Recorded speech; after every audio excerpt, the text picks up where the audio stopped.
লাইভে আসছি স্যার আমরা। সুপ্রিয় দর্শকবৃন্দ, সবাইকে জানাই নাবিকের আড্ডার পক্ষ থেকে প্রাণ ঢালা অভিনন্দন এবং শুভেচ্ছা। আজকে জানতে চাই অনুষ্ঠানে আমরা আলোচনা করব জাহাজ পুনঃ প্রক্রিয়াজাতকরণ শিল্পের বর্তমান অবস্থা এবং মেরিনারদের কর্মসংস্থানের সুযোগ। পরিবেশবাদীরা বলছেন জাহাজ ভাঙা শিল্প পরিবেশ ও জীব বৈচিত্র্যের জন্য হুমকি। অপরদিকে এই শিল্পের সাথে সংশ্লিষ্ট উদ্যোক্তারা দেখছেন অপার সম্ভাবনা। পরিবেশবাদীদের কথা শুনলে বন্ধ করে দিতে হবে এই শিল্প, তাতে কর্মহীন হয়ে পড়বে এই শিল্পের সাথে সংশ্লিষ্ট 50 লক্ষের অধিক লোক। সম্ভাবনা না হুমকি, কোন পথে হাঁটবে জাহাজ ভাঙা শিল্প, এই নিয়ে আমাদের আজকের আয়োজন। আমাদের সাথে উপস্থিত আছেন ইয়াসমিন সুলতানা, যুগ্ম সচিব, শিল্প মন্ত্রণালয়; Mohammad Barkatullah, CEO, SN corporation; captain Anam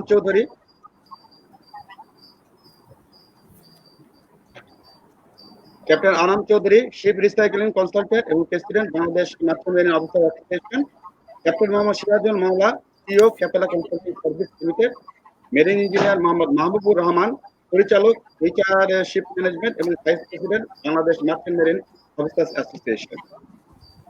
এই পর্যায়ে আমি প্রথমে চলে যাব ইয়াসমিন ম্যাডামের কাছে। তিনি সরকারের উচ্চ পর্যায়ের একজন কর্মকর্তা হিসাবে আমাদেরকে জানাবেন যে এই শিপ ব্রেকিং যে একটা শিল্প, এই শিল্পের সম্ভাবনা আপনি কি দেখতেছেন এই বাংলাদেশের প্রেক্ষাপটে? জি, থ্যাংক ইউ ভেরি মাচ। প্রথমত আরেকটি যে আপনি আমাকে এই অনুষ্ঠানে আহ্বান করেছেন। আমি আসলে এখন বর্তমানে আমি পিআরএল এ আছি। আমি দীর্ঘদিন এই মানে এই সেক্টরটা দেখেছি। দীর্ঘদিন বলতে প্রায় 7-8 বছর দেখেছি। আমি মনে করি অবশ্যই শিল্পের পরিবেশবাদীদের কথা যদি বলি এবং আমাদের যদি আমরা ব্যবসায়িক দৃষ্টিকোণ থেকে দেখি, তাহলে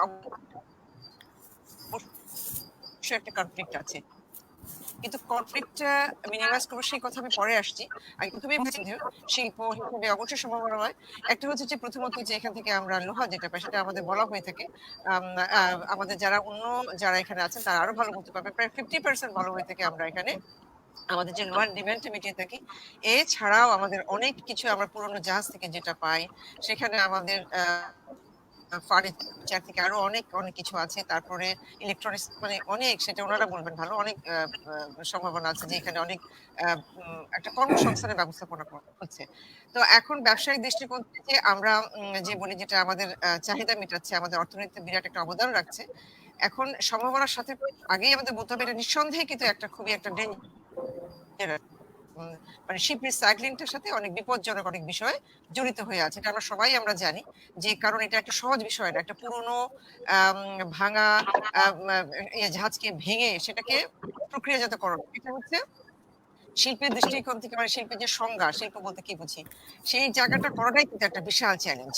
তো সেটাকে যদি আমি মিনিমাইজ করে নিরাপত্তা দিয়ে, পরিবেশ এবং ওয়ার্কার দিয়ে দেই, তাহলে এটা যে কোনো শিল্পেরই কিন্তু সমস্যাটা আছে। শিল্প মানে কিন্তু ঝুঁকি। আগে যখন আমরা যদি ইংল্যান্ডের কথাই আমরা বলি বা অন্যান্য যে কোনো দেশে, আগে কি বলা হয়েছে যে আগে তুমি শিল্পটা করো, তারপরে মানে করতে পারে শিল্পের বিকাশ ঘটাতে হবে এবং এর পাশাপাশি আমরা তার পরিবেশ এবং নিরাপত্তার দিকে দৃষ্টি দিতে হবে। অন্যান্য শিল্প থেকে এটা পার্থক্য হচ্ছে যে এখানে অনেক ধরনের হ্যাজার্ডাস ম্যাটেরিয়ালস থাকে, যেটা আমাদের স্বাস্থ্যের জন্য ঝুঁকি।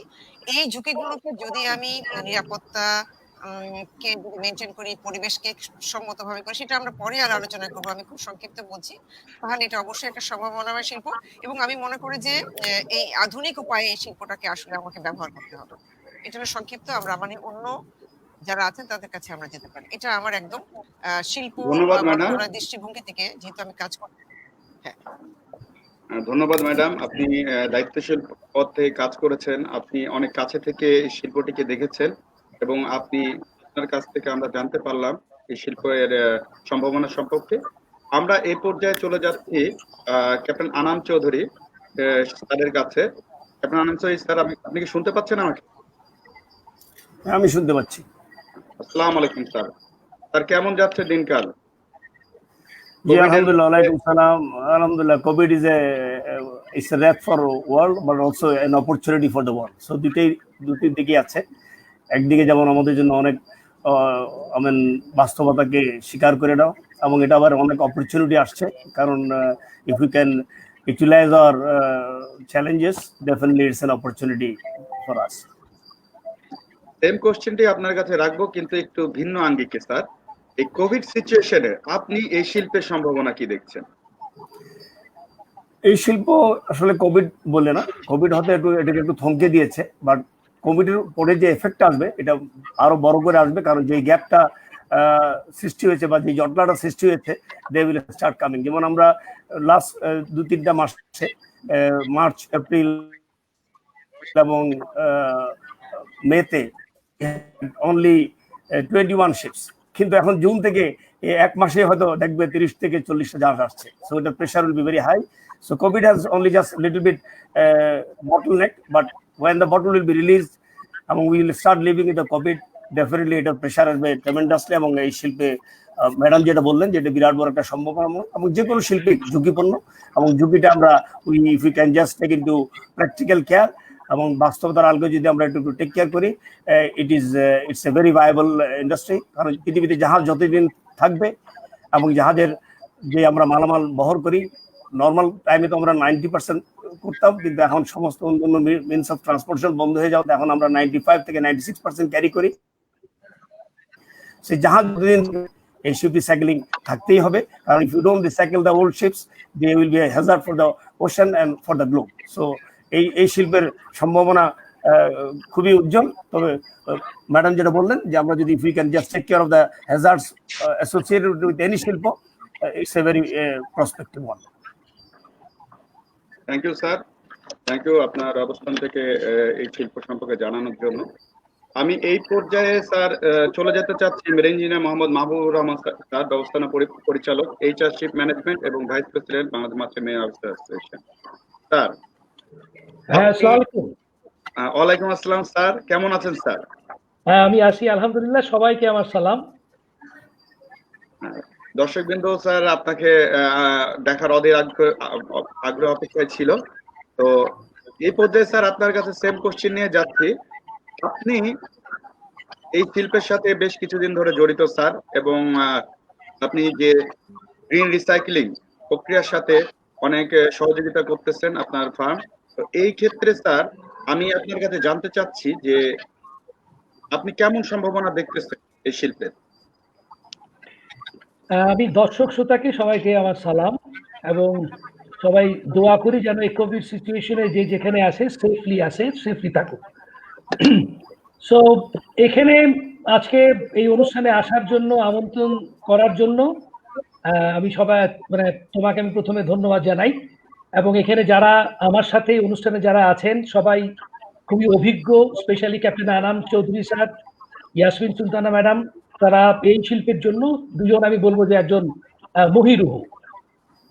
তো গ্রিন শিপ রিসাইক্লিং এ কাজ করার সুযোগ আমাদের হয়েছে। আমি এবং ক্যাপ্টেন মওলা, আমরা দুজন আজকে অনেকদিন ধরে, তারপরে আরো অনেকে আছে, 2-3টা মেরিনের কয়েকজন মানুষ তারা এই শিল্পের সাথে জড়িত। এই শিল্পটার মূল একটা জিনিস আমার কাছে মনে হয়, it is not organised, arranged. অর্থাৎ শিল্পের সম্ভাবনা আছে, কিন্তু ওটা ম্যাথোডোলজিক্যালি ওই সম্ভাবনাটাকে কাজে লাগাতে হবে। যেমন আমি সিম্পল একটা উদাহরণ দেই। যেমন ইয়াসমিন সুলতানা ম্যাডাম শুরুতেই একটা কথা বলেছেন যে অনেক হ্যাজারাস ম্যাটেরিয়াল বা অনেক রিস্ক ফ্যাক্টর, সেটাকে যদি মিটিগেট করা হয়, মিনিমাইজ করা হলে এই শিল্পের অনেক সম্ভাবনা আছে। আমি as a chief engineer, technical person হিসাবে আমি একটা জিনিস, অনেকদিন জাহাজে চাকরি করেছি, সেই হিসাবে একটা জিনিস বলতে পারি। যেমন রিকন্ডিশনিং প্রসেস, এই শিল্পের প্রত্যেকটা কম্পোনেন্ট, একটা জাহাজের প্রতিটা কম্পোনেন্ট যদি তার ডিসমেন্টলিং প্রসেসটা এবং সেটা রিকন্ডিশনিং প্রসেসটা যদি সিস্টেমেটিক ওয়েতে হয়, এটা ভ্যালু অ্যাড করে। যার ফলে এই শিল্পের, যেটা ইন্ডিয়া বা অন্যান্য দেশে শিপ রিসাইক্লিংটা ওরা অনেক ম্যাথোডোলজিক্যাল অ্যান্ড সিস্টেমেটিক হয়ে গেছে, যার ফলে প্রত্যেকটা ইকুইপমেন্টের উপরে তারা ভ্যালু অ্যাড করতে পারতেছে। তো আমাদের এখানে এই ব্যাকওয়ার্ড লিঙ্কেজগুলি তৈরি হয়নি। আমি আশা করব অদূর ভবিষ্যতে এই ব্যাকওয়ার্ড লিঙ্কেজগুলো যদি তৈরি হয়, এই শিল্প, কারণ জাহাজের প্রত্যেকটা কম্পোনেন্ট একটা ভ্যালুয়েবল খুবই রোবাস্ট তৈরি হয়। এই ভ্যালু অ্যাড করলে এই শিল্পের অগাধ সম্ভাবনা। প্রতিটা কম্পোনেন্ট আমরা রিসাইকেল করে রিইউজ করতে পারছি বা ভ্যালু অ্যাড করে। এবং বাইরে অলরেডি আমরা জানি এখানে প্রচুর ইকুইপমেন্ট বাইরে কিন্তু এক্সপোর্ট হচ্ছে। সো এই এক্সপোর্টে মাঝখানে মধ্যসদ্য ভোগী আমাদের কাছ থেকে নিচ্ছে, নিয়ে তারা রিকন্ডিশনিং করে সেটা ভ্যালু অ্যাড করে কিন্তু বিক্রি করছে। তো আমি বলবো যে সেটা প্লেট হোক, ইঞ্জিনের পার্টস হোক বা জাহাজের অন্যান্য কম্পোনেন্ট হোক, এই মধ্যসত্ত্ব ভোগীর অংশটুকু আমরা যদি এলিমিনেট করে আমরা যদি এই সার্ভিসটুকু ভ্যালু অ্যাডেড সার্ভিসটা যদি এই দেশেই চালু করতে পারি, তাহলে এই শিল্পটি অনেক অনেক সম্ভাবনা। এটা বলে আমার মনে হয় পরবর্তীতে আলোচনায় আমরা আরো বেশি ডিটেল আলোচনা করব। তো আমি এখানে আমি রাখছি। Thank you. ধন্যবাদ স্যার আপনার অবস্থান থেকে আমাদেরকে শিপ ব্রেকিং সম্পর্কে সম্যক ধারণা দেওয়ার জন্য। এই পর্যায়ে আমি চলে যাচ্ছি captain Mohammad Sirajul Mowla, CEO Capella consulting service. Sir আমরা যতটুকু জানি আপনারা শিপ ব্রেকিং শিল্পে ট্রেনিং নিয়ে আপনি কাজ করতেছেন।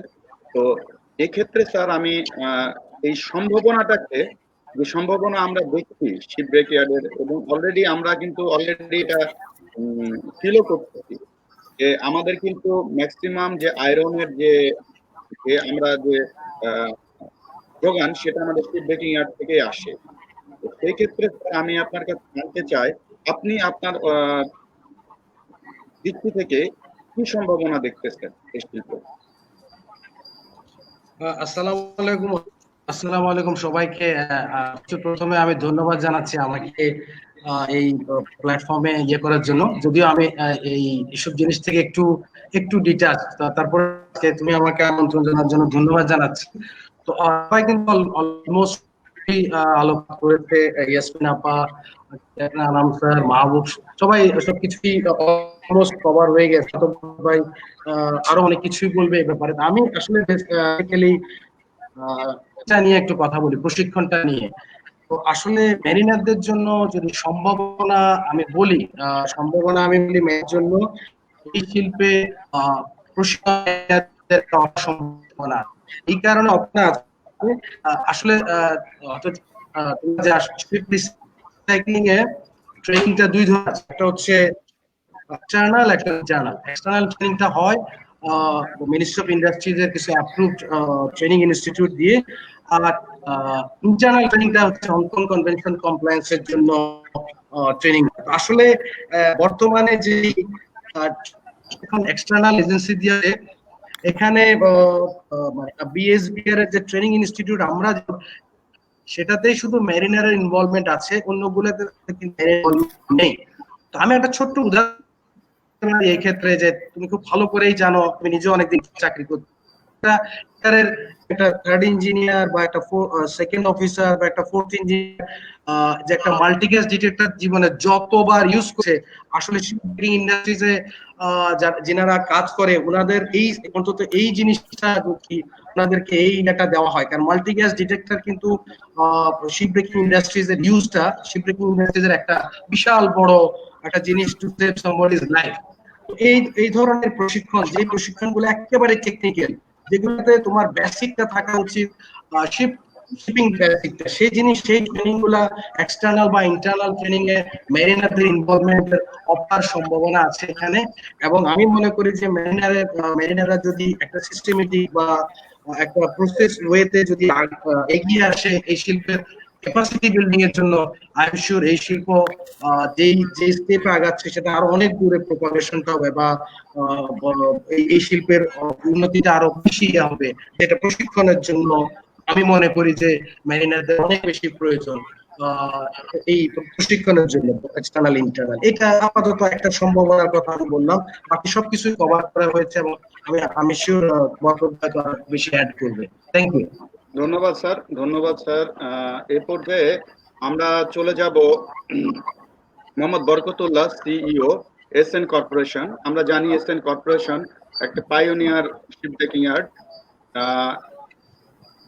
তাদের কাছে আমার প্রশ্ন থাকবে যে আপনারা যে এই শিল্পটাকে অ্যাকচুয়ালি শিল্প হিসেবে নিয়েছেন বা শিল্প হিসেবে দেখলেন, সেক্ষেত্রে আপনি কি সম্ভাবনা দেখেছিলেন যখন এই বিজনেস আপনারা স্বপ্ন দেখেছিলেন যে বাংলাদেশে এরকম একটা শিল্প গড়ে উঠতে পারে? কি সম্ভাবনার প্রেক্ষিতে আপনি এটা এই শিল্পের সাথে জড়িত হয়েছেন? বরকতুল্লাহ স্যার। জি জি, ধন্যবাদ ধন্যবাদ আপনাকে এবং প্যানেলে যারা সবাই আছেন। আমাকে শোনা যাচ্ছে? হ্যাঁ, শোনা যাচ্ছে। প্যানেলে যারা আছেন সবার প্রতি আমার সালাম থাকলো এবং আমাকে এইখানে যুক্ত করার জন্য আপনাকে আমি অনেক ধন্যবাদ জানাচ্ছি। আসলে এখানে প্যানেলে যারা আছেন আমার খুবই সম্মানিত ব্যক্তি, বিশেষ করে ইয়াসমিন সুলতানা। উনি প্রথম থেকেই যখনই উনি শিল্প মন্ত্রণালয়ে এসেছেন তখন থেকেই উনি আমাকে অনেক অনুপ্রেরণা। হ্যালো, শুনতে পাচ্ছি, জি বলুন। আওয়াজ, হ্যাঁ ঠিক আছে এখন।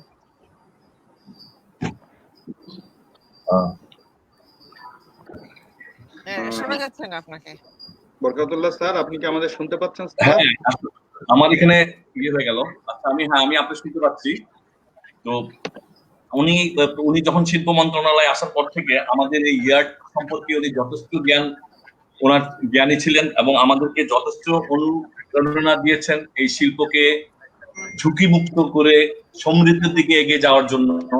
ওনার সাথে আমি অনেক বছর কাজ করেছি এবং আমরা ওনাকে মিস করছি এই মুহূর্তে এসেও। যাক, আরেকজন আছেন ক্যাপ্টেন আনাম, উনি আমার বড় ভাই। এই শিল্পের সাথে উনি অনেক বছর ধরে সংযুক্ত এবং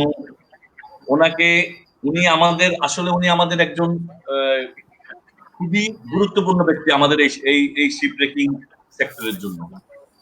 এবং ওনার যেই জ্ঞান আছে, ওনার জ্ঞান বুদ্ধিকে আমরা অনেক কাজে লাগিয়ে আমরা এই ব্যবসার সাথে যুক্ত আছি এখনো। তারপরে আছেন ইঞ্জিনিয়ার মাহবুব সাহেব, উনিও আমাদেরকে টেকনিক্যাল অনেক অ্যাডভাইস করে থাকেন এবং ক্যাপ্টেন মহলা, উনিও আমাদেরকে এই শিল্পে অনেক বুদ্ধি এবং আমাদের ট্রেনিং সেক্টরগুলো, ট্রেনিং ইয়েগুলো উনি অনেক যথেষ্ট আমাদেরকে বুদ্ধির পরামর্শ দিয়ে থাকেন। যাক, আমাদের শিল্প মানেই সমৃদ্ধ আমার বিশ্বাস, এবং শিপ ব্রেকিংটা একটা সমৃদ্ধশালী ব্যবসা।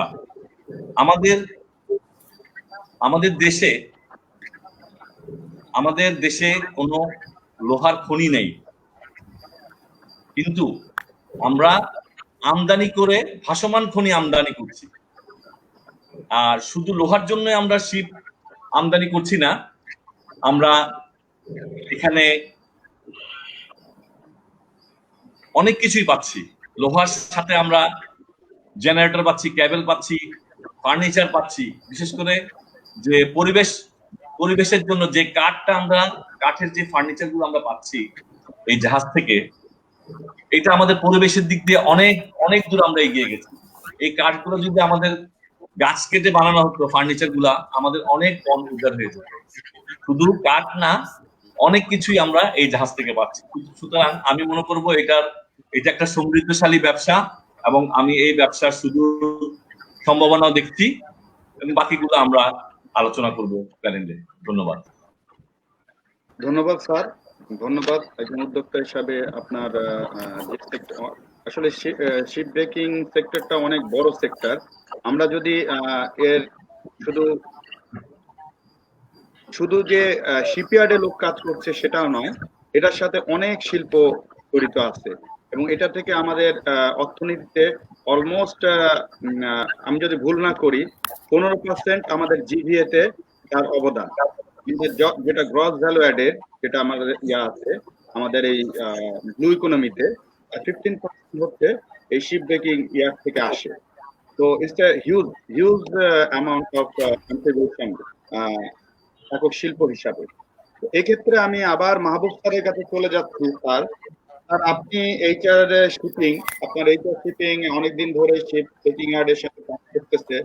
আপনারা কিভাবে এই সংযুক্ত হলেন এটা যদি আমাদেরকে জানাতেন, এবং এই শিল্পে উন্নতির জন্য আপনারা মানে আমি যেটাকে বলতে চাচ্ছি যে আমরা এর আগে আমি প্রথমে বলছি কেউ বলতেছে যে এই চিপ রিসাইক্লিং এর জন্য আমাদের হচ্ছে পরিবেশ নষ্ট হচ্ছে, আবার আমরা দেখছি এটাকে ব্যালেন্স করে কিভাবে আগিয়ে নেওয়া যায় টেকনিক্যাল ম্যানেজমেন্ট হিসাবে আপনাদের HR ship management green recycling এর জন্য কি চিন্তা ভাবনা করতেছে? থ্যাংক ইউ আরিফ তোমার প্রশ্নের জন্য। এই একটা প্রশ্নের মধ্যে অনেকগুলি প্রশ্ন জড়িত। তারপরে আমি প্রথমে আমাদের এঙ্গেজমেন্টটা, আমাদের অ্যাক্টিভিটিটা কি শিপ রিসাইক্লিং এর সাথে, সেটা আমি একটু ক্লিয়ার করি। বেসিক্যালি এইচআর শিপ ম্যানেজমেন্ট, আমাদের এঙ্গেজমেন্টটা শিপ রিসাইক্লিং ইয়ার্ডে হচ্ছে অ্যাজ এ সেফটি এজেন্সি।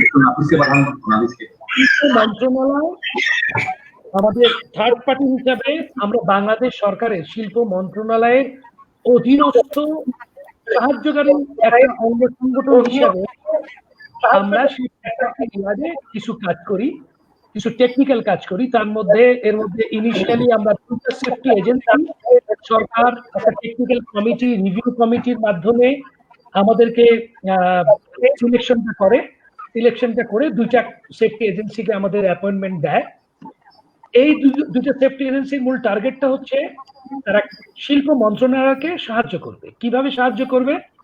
একটা জাহাজ যখন শিপইয়ার্ডে আউটারে আসে তখন তার হ্যাজার্ডাস ম্যাটেরিয়াল গুলি আইডেন্টিফিকেশন করা, কোয়ান্টিফিকেশন করে শিল্প মন্ত্রণালয়কে নোটিফাই করা একটা প্রসেসের মাধ্যমে। এবং প্রত্যেকটা শিপ কাটার জন্য একটা প্রসেস, শিপ রিসাইক্লিং প্ল্যান তৈরি করতে হয়। একটা শিপ স্পেসিফিক একটা প্ল্যান তৈরি হয়, এটা একটা টেকনিক্যাল ডকুমেন্ট। এই টেকনিক্যাল ডকুমেন্টটা আমরা তৈরি করি আমরা, এবং এখন আগে দুইটা সেফটি এজেন্সি, এখন তিনটে হয়েছে। সো আমরা শিপ রিসাইক্লিং প্ল্যানটা তৈরি করে সরকারকে দেই, এবং জাহাজের এখানে আসার থেকে বিচিং এর থেকে শুরু করে কাটিং, ডেমোলিশন, কমপ্লিশন পর্যন্ত এই জাহাজের টোটাল সেফটি ইস্যুগুলি এবং হ্যাজার্ডাস ম্যাটেরিয়াল গুলি ট্র্যাকিং করা, কিভাবে তারা তার হ্যাজার্ডাস ম্যাটেরিয়াল ম্যানেজমেন্টটা কিভাবে করবে সেটাকে হেল্প করা, গাইড করা, এটা হচ্ছে আমাদের দায়িত্ব। এখন আগে আমি বলবো এই শিপ রিসাইক্লিং ইন্ডাস্ট্রি শুরুতে যেভাবে ছিল এই শিল্প এখন আর সেখানে নেই। এখন আমি যদি বলি একটা ট্রানজিশনাল পিরিয়ড, অর্থাৎ মাঝামাঝি পর্যায়ের একটা অবস্থানে এই শিল্পটা, যদি সেফটি, এনভায়রনমেন্টাল ইস্যু সবকিছু দিয়ে যদি আমরা চিন্তা করি, তাহলে একটা খুবই একটা ফেজে, এমন একটা ফেজে, ক্রুশিয়াল একটা ফেজ। কারণ অলরেডি বাংলাদেশ সরকার ইন্টারন্যাশনালি বিভিন্ন ship recycling yard, Hong Kong convention যেটা HKC বলা হয়, ওর একটা গাইডলাইন অনুযায়ী প্রত্যেকটা ইয়ার্ডকে এখন তৈরি করতে হচ্ছে। ইন্ডিয়াতে অনেকগুলি ইয়ার্ড অলরেডি, প্রায় 80টার উপরে ইয়ার্ড এখন হংকং কনভেনশন যদি ফলো করে, দ্যাট মিনস ওই ইয়ার্ডগুলি সেফটি অ্যান্ড এনভায়রনমেন্ট প্রোটেক্ট করেই সে রিসাইক্লিংটা করবে। তো বাংলাদেশে এখন আমরা সেই ফেজে আমরা ইয়ার্ডগুলি ডেভেলপমেন্ট করছি, এবং এইচআর শিপ ম্যানেজমেন্ট সেই অংশ, সেখানে গ্রিন শিপ রিসাইক্লিং এর ওটারও একটা পার্ট আমরা কনসালটেন্সি করছি, এবং এই শিল্পটার যাতে একটা sustainable green ship recycling methodology বা প্রসেস স্টাবলিশড হয়, এই জন্য আমরা টেকনিক্যালি হেল্প করছি। সো আমার বিশ্বাস, যদি এই শিল্পটা সাস্টেনেবল মেথোডোলজিতে, সাস্টেনেবল প্রসেসে এবং রিফর্মটা হয়, এই ট্রানজিশনাল পিরিয়ডটা যদি চলে যায়, সামনে একটা সুন্দর ভবিষ্যৎ এই শিল্পের জন্য অপেক্ষা করছে। কারণ আমরা যদি সারা পৃথিবীতে, আরাম স্যার এটা আরো ডিটেল বলবে আমি জানি, কারণ হি ইজ মানে খুবই অভিজ্ঞ এই শিল্পের সাথে জড়িত একজন মানুষ। তবে হালকা করে একটু বলি যে কেন এটা খুবই সম্ভাবনাময়। পৃথিবীতে অল্প কিছু দেশ আছে যেটা শিপ রিসাইক্লিং এর সাথে জড়িত, এবং বাংলাদেশ অলরেডি একটা বিরাট অনেক সময় এক্সপিরিয়েন্স গ্যাদার করেছে এই শিল্পটাকে, এর সাথে নার্সিং করে এই শিল্পটাকে একটা জায়গায় দাঁড়ি করিয়েছে, যেমন গার্মেন্টস এর মতো। সো এখান থেকে ডাইভার্ট হওয়া অন্য কোথাও নতুন করে এই শিল্পটা তৈরি হওয়ার স্কোপটা, সম্ভাবনাটা খুবই কম। সো আমাদের যারা competitor, China, India, Pakistan, turkey বা অন্যান্য যারা আছে, তাদের সাথে বাংলাদেশের অনেক অ্যাডভান্টেজ আছে যদি আমরা একটু সাস্টেনেবল ওয়েতে এটাকে রিফর্ম করি, তাহলে এর শিল্পের ভবিষ্যৎ অনেক অনেক বেশি বলে আমার মনে হয়। Thank you. ধন্যবাদ স্যার। এ পর্যায়ে স্যার আমি চলে যাব ক্যাপ্টেন আনাম স্যারের কাছে। ক্যাপ্টেন আনাম স্যার দীর্ঘদিন ধরে শিপ বিচিং সাথে জড়িত আছেন স্যার। আমরা জানি যে এই শিল্প 1960 সালে প্রথমে 60-এর দশকে সাইক্লোনের পরে একটি জাহাজ ভাঙার পর থেকে শুরু হয়, কিন্তু ইন্ডাস্ট্রি হিসেবে 80-র দশক থেকে মোটামুটি এটা একটা শিপ ব্রেকিং সেক্টরটা আমাদের উন্নয়নের দিকে আগাতে থাকে। আর এখন আমাদের কিন্তু ওয়ার্ল্ডে একটা পজিশনে চলে আসছি, কোনো সময় প্রথম দ্বিতীয় এই পজিশনে থাকতেছে। তো কিন্তু এই পজিশনটাকে ধরে রাখতে গেলে স্যার, যে নতুন যে হংকং কনভেনশন আসছে, আমরা যদি এখনো, আমার জানা মতে গভর্নমেন্ট মনে হয় না যে এখনো আমাদের এটা গভর্নমেন্ট পর্যায়ে এটাকে সাইন করা হয়েছে। তো এই যে একটা মানে আমাদের এখনো এই কমপ্লিকেসির মধ্যে আমাদের শিল্পটাকে আপনি কেমন দেখতেছেন, যে সামনে ভবিষ্যৎ কেমন দেখতেছেন sir? Captain Anam sir. Thank you Arif. আমি আসলে তুমি যেখানে আমি জাস্ট তুমি 60 দশক থেকে শুরু, 64-তে যে জাহাজটা 60-এ আসছিল সেটা 4 বছর লাগছে শুধু ডিসমেন্টল করতে, 64। So you are talking about one ship came in 60 and 64 we started dismantling, 65 গিয়ে শেষ হয়েছে। So it took 5 years. তারপর আসছে 1971 এর war when we had lot of this bombarded vessel যেগুলো সেই সব স্ক্র্যাপয়ার্ডে উঠছে। Then it continued 1980 সাল থেকে it started commercially, এবং 80 সাল থেকে 2004 পর্যন্ত ইটস অলমোস্ট 24 ইয়ার্স বাংলাদেশের শিপ ব্রেকিং এমন এক পর্যায়ে গেছে we became global number 1 2004 থেকে 2009। So this was a blessing for Bangladesh, but this was also an alarm for Bangladesh, কারণ যখন আমরা 2004 থেকে 9 we are global leaders, তখন বেসিক্যালি দ্য হোল ওয়ার্ল্ডের কনসেন্ট্রেশন আমাদের উপরে চলে আসছে। তখনই আসছে পরিবেশবাদীদের এদের চাপ, এবং গ্লোবাল একটা চাপ বাংলাদেশের উপরে আসছে, এবং যার পরিপ্রেক্ষিতে we had a problem in 2009।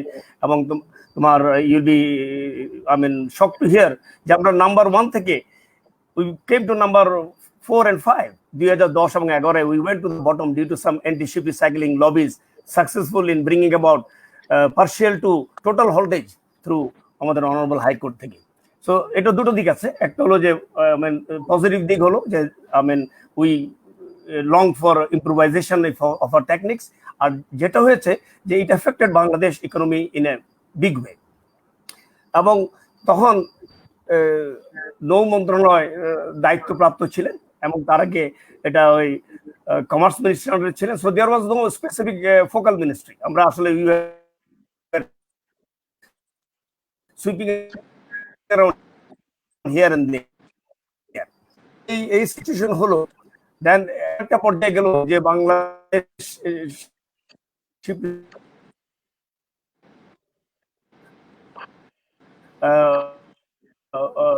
top it was decision which has changed the fate of whole Bangladesh shipbreaking industry, the nation as a whole, and all the people who are involved with this forward and backward linkage industry. এবং 2010 থেকে 11 সালে we were number 4 and 5, এবং সেখান থেকে আমি বলবো যে it was a failure of Minister of Shipping, যে they could not hold it back।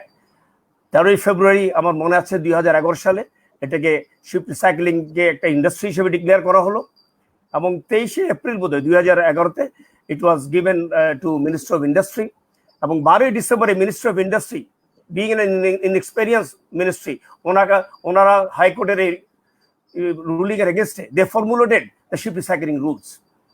এবং 24 জানুয়ারি 2018-তে তারাই আবার এটাকে একটা অ্যাক্ট হয়েছে, এবং যেটা 12 ফেব্রুয়ারি 2018-তেই ইট ওয়াজ gazetted. So 2000 then it took, এই যে আমাদের একটা সেটব্যাক হলো, it took us another 5 years, 2016 থেকে 19 এখন আমরা global number 1। and you will be surprised to know যে আমরা 2016 সালে আমরা 243টা জাহাজ ভেঙে we broke almost 3.323 million tons আমরা আর্ন করেছি, এবং তখন দেশের রিকোয়ারমেন্ট ছিল only 4 million tons of steel, এবং we are contributing 74%।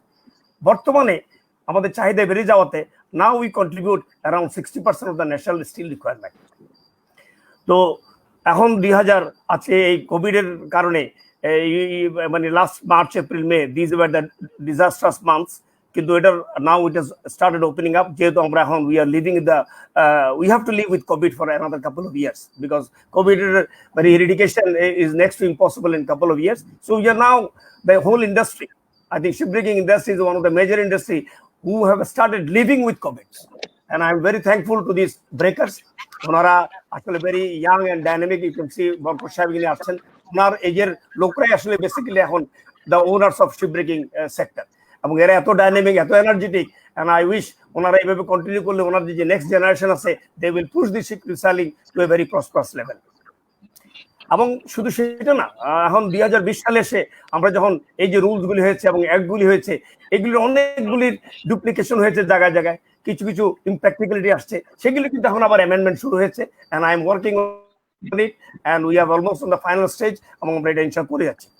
Now forward and backward লিঙ্কেজের মধ্যে যদি আপনি কথা বলেন, there are almost more than 120 business outlet out of fishing. একটা জাহাজ হলো একটা পূর্ণাঙ্গ একটা দেশের মতো, একটা দেশের মতো সমস্ত যে জিনিসগুলি আছে, একটা জাহাজ is self sufficient like a country, এবং এখানে কমার্শিয়ালি 120টার উপরে আউটলেট আছে. সো ইউ ক্যান ইমাজিন এই একটা বিশ্ব আউটলেটের জন্য 525টা rolling mill, semi automatic rolling mill, 35টা স্টিল মিল অটোমেটিক, তার linkage industries like dockyard, ship repairing, workshop, light engineering, furniture industry. And if you talk about furniture industry, you will be amazed যে আমরা যে পরিমাণ furniture shipbreaking yield করে, and that save 10 times of the natural forestry. আজকে আপনি যে চিটাগংয়ে চট্টগ্রামে এত গ্রিনারি দেখতেছেন, এটা তো বিরাট বড় credit to the shipbreaking industry, because they are the one who has backed up the whole nation to save the greenery. আমার মনে হয় we should be thankful. Barkat ভাই, through you I congratulate all of you people যারা এটার পিছনে কাজ করছেন day and night. Thank you so much for giving the nation some greenery look in Chattogram and in other parts of the Bangladesh. And if you look at this one, it সমস্ত ইন্ডাস্ট্রিগুলি যদি আপনি 120টা outlet দেখেন, there was a survey carried out by FBCCI and Petronas বলে একটা organisation, এবং they found out almost 2.44 billion people are involved with this industry. আমাদের প্রতিটা ফ্যামিলিতে 5 থেকে 6 জন করে family member. If you count that one, that means almost 18 to 19 million people are having their dal bhat or roti bhat out of this industry. So this is a huge impact for the nation.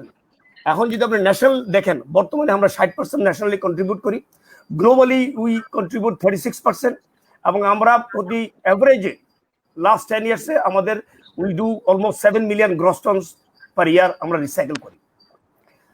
এবং এটার effect হলো যে তার কম্পারে যদি অন্য দেশগুলি দেখেন, the contribution to the national, India does only 4%, Pakistan করে 27%, চায়না করে 0.3%, টার্কি করে 3%, এবং গ্লোবাল ইম্প্যাক্ট হলো আমাদের পরে ইন্ডিয়া যারা 34% করে, পাকিস্তান করে আরো 18%, চায়না করে 4% গ্লোবালি, টার্কি করে 7%, and rest of the world করে 1%.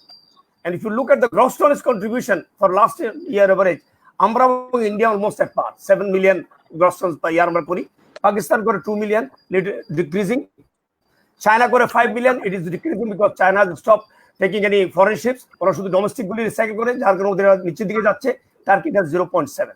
এই ফিগারগুলি এই কারণে দরকার যে বেসিক্যালি হংকং কনভেনশন, যেটা মানে মাহবুব অ্যান্ড ওর অ্যাসোসিয়েট যারা অন্যান্য ফার্মগুলি যারা এটার সাথে ওয়ার্ক করে, এটা এই কারণে দরকার যে গ্লোবাল এখন গ্রস টনেজ হলো অলমোস্ট 1.3 বিলিয়ন টন, এবং এটার রিকোয়ারমেন্ট হলো যে 40% of that one has to be I mean they have to own, এবং তার মানে মিনিমাম 520 মিলিয়ন গ্রস টন ওরা ওন করতে হবে, এবং সেই 520 মিলিয়নের অ্যাটলিস্ট 3% রিসাইক্লিং ক্যাপাসিটি থাকতে হবে, which means 15.6 মিলিয়ন. তুমি যদি বাংলাদেশের ফিগারগুলি দেখো, বাংলাদেশ করে 7 মিলিয়ন, ইন্ডিয়া করে 7 মিলিয়ন, পাকিস্তান করে 2, চায়না করে 5, ডিক্লাইনিং, এবং টার্কি করে 0.7. So there is no way যে বাংলাদেশকে ফেলে they can do this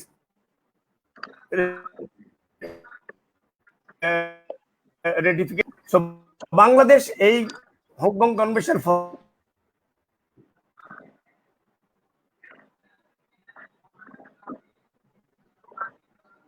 আমার মনে হয় যে নেটওয়ার্কের প্রবলেমের জন্য Bangladesh was representing the country on that one, এবং এমন একটা ফর্মুলা আমার কোনো আইএমওর কোনো কনভেনশন নাই যেখানে এখানে এতগুলি স্টেপ আছে যে you have to 15 countries 40% ownership and 3% recycling capacity.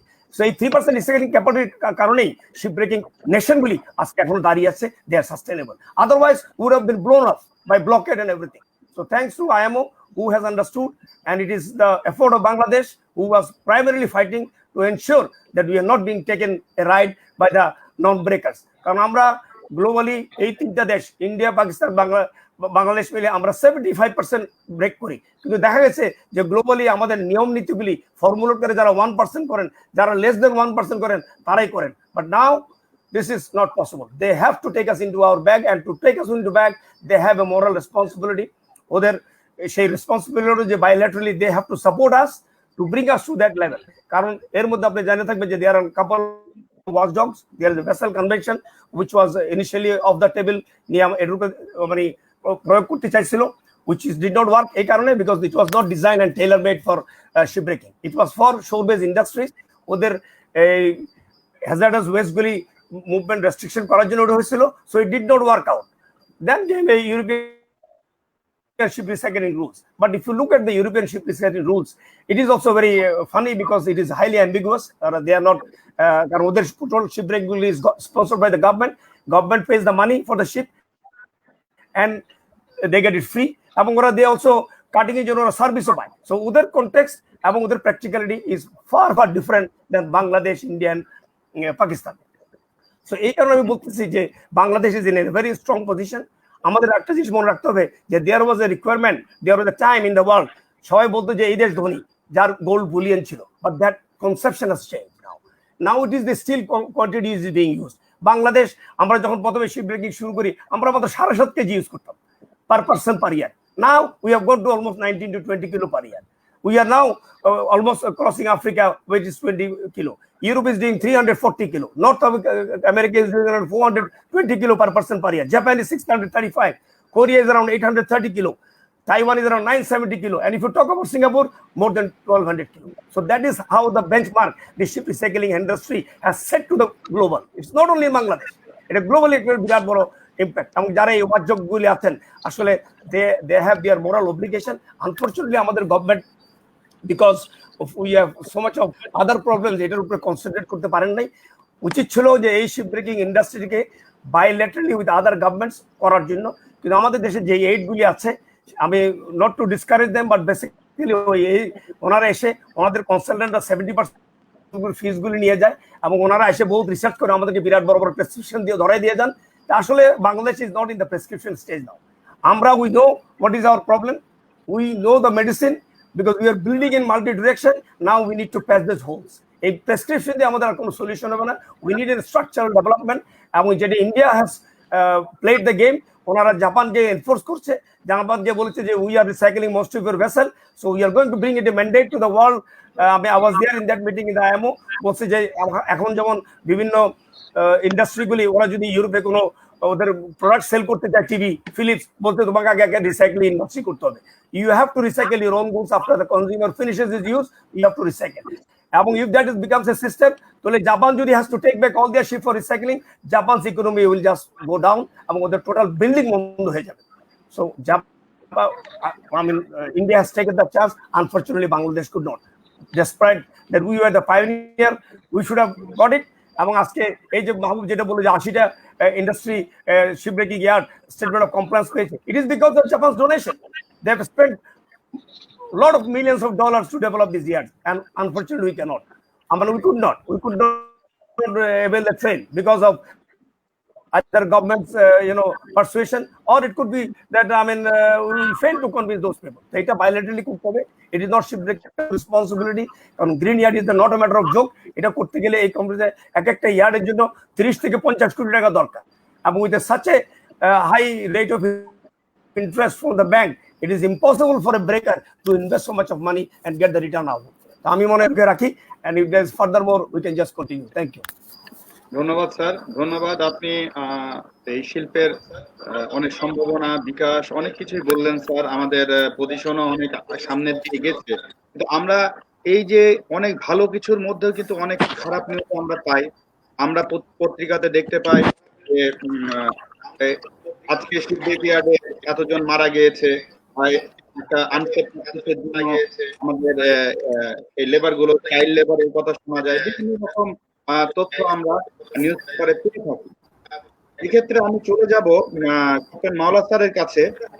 তার ট্রেনিং সেকশনের সাথে জড়িত, আমি স্যারকে জানতে চাই যে এই শিল্পে আমরা যতটুকু জানি অদক্ষ শ্রমিকের সংখ্যা বেশি, এদেরকে কিভাবে একটা ট্রেন আপ করে দক্ষ সংস্কৃতিতে পরিণত করা যায়, এবং এই শিল্পে যে সম্ভাবনা এটা বাড়ানোর জন্য আরো মানে এক্সপার্টিস যারা আছে আমাদের মেরিন কমিউনিটিরও যারা আছেন, তাদেরকে কিভাবে ইনভলভ করা যায় এই বিষয়ে আমি ক্যাপ্টেন মাওলা স্যারের কাছে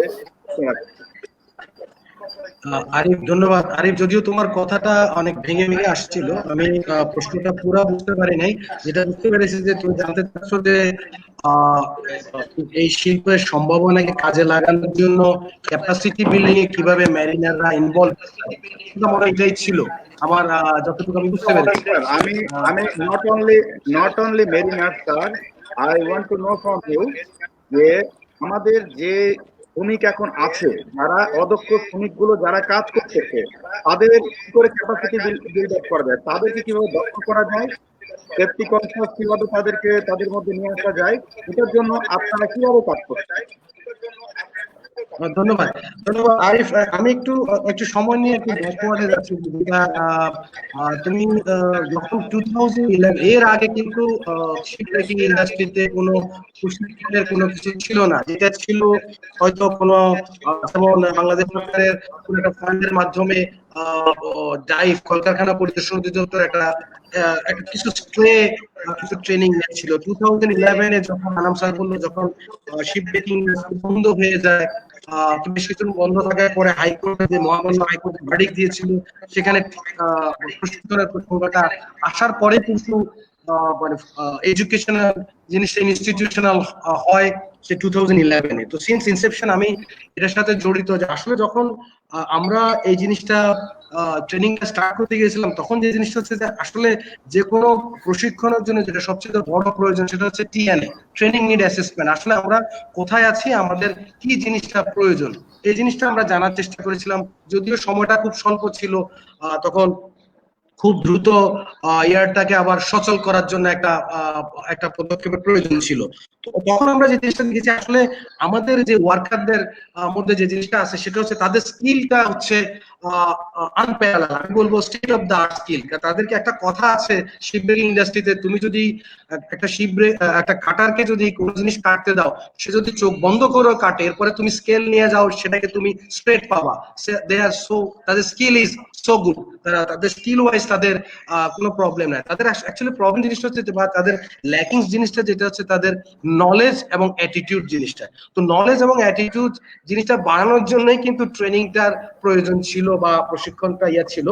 এরপরে কিন্তু প্রশিক্ষণটা যখন চালু হয়েছে, এরপরে আস্তে আস্তে প্রশিক্ষণ কিছু আমরা যারা জাহাজে ছিলাম, যাদের কাছে এই প্রশিক্ষণে জড়িত ছিল Bangladesh marine academy, fire service and civil defence, কলকারখানা পরিদর্শন অধিদপ্তর, গভর্নমেন্টের বিভিন্ন এজেন্সির মাধ্যমে কিন্তু ট্রেনিংটা পরিচালিত হচ্ছিল।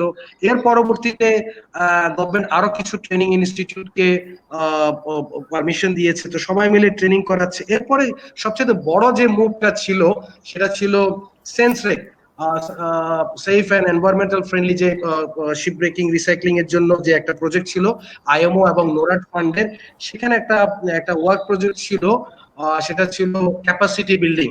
তো ক্যাপাসিটি বিল্ডিং এর আগে এর মধ্যে একটা জিনিস ছিল মডিউলটা তৈরি করা, যেটা একটা কনসোর্টিয়াম মিলে এটা করেছে, এবং আমাদের ইয়াসমিন আপা এটার সাথে একেবারে ওতপ্রোতভাবে জড়িত ছিল। তো ওই মডিউল ডেভেলপমেন্ট এবং মডিউলটা পরে ডেলিভারি করা, বর্তমানে এটা ডেলিভারি পর্যায়ে আছে। ওনারা 700 ওয়ার্কার্সকে এবং ম্যানেজমেন্ট স্টাফকে প্লাস 200 ট্রেন দ্য ট্রেনার মাধ্যমে এটাকে ডেভেলপ করে এর পরবর্তীতে হয়তো আরো এর মধ্যে যাবে। এখন ব্যাপারটা হচ্ছে যে ক্যাপাসিটি বিল্ডিং তো আসলে কোনো সংখ্যা দিয়ে হয় না। যেমন ধরো এখানে সবচেয়ে বড় জিনিস হচ্ছে যে ট্রেনিং গুলা করা হচ্ছে সেটা ওয়ার্কারদেরকে, ওয়ার্ডের নিজস্ব ওয়ার্কারকে করা হচ্ছে, বাট এখানে খুব বড় একটা জিনিস জড়িত হচ্ছে যে কন্ট্রাক্টর।